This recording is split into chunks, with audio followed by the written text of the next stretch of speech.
A wildfire in Edwards yesterday burns dangerously close to condos and I-70 at rush hour.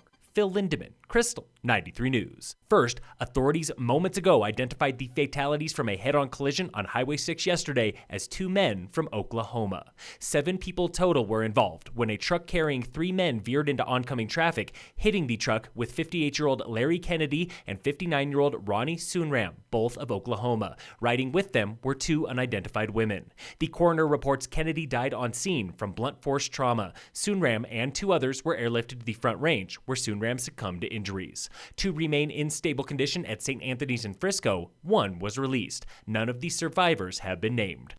Dillon PD is investigating. It could take several weeks to determine who was at fault. A small wildfire threatened several buildings in Edwards yesterday, closing I-70 between Avon and Wolcott at rush hour. This from the Vail Daily. That 4-acre fire burned within several hundred yards of the Shaw Cancer Center and condos on the north side of I-70. It never jumped the interstate, though, and firefighters had it under control by 7 p.m. The cause remains unknown.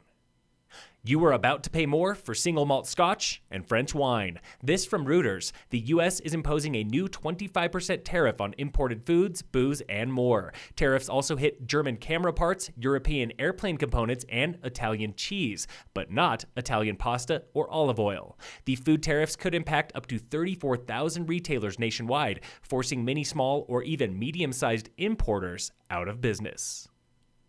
This morning, we told you about the Summit High cross-country team with 2 wins for the boys team and nothing but top 10 finishes for seniors Jeremiah Vail and Max Bonenberger. That's their best season since 2008. But high schoolers must start somewhere, and this year's Summit Middle cross-country team is just as good, if not better. Frankly, at the beginning of the season, I thought we wouldn't be as strong as last year, but in fact, we're, so far been a little bit stronger even. That was middle school coach Mike Hagan. His girls team is undefeated this season, and the boys have lost just once. I love seeing them learn how to become athletes and learn how to push themselves. And you see some remarkable improvements over the course of the year. Tomorrow is the Summit Middle home cross-country meet at Frisco Peninsula. Spectators are welcome beginning 9 a.m. at the Nordic Lodge.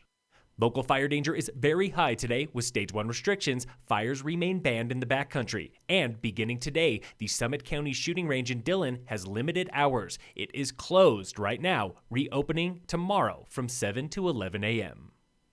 In sports, the Avalanche beat the Flames last night 5-3. Today, all Colorado teams are off. Tomorrow, the Avs play the Wild. And on Sunday, the 0-4 Broncos face the Chargers in California. Game time is 2:25 on CBS.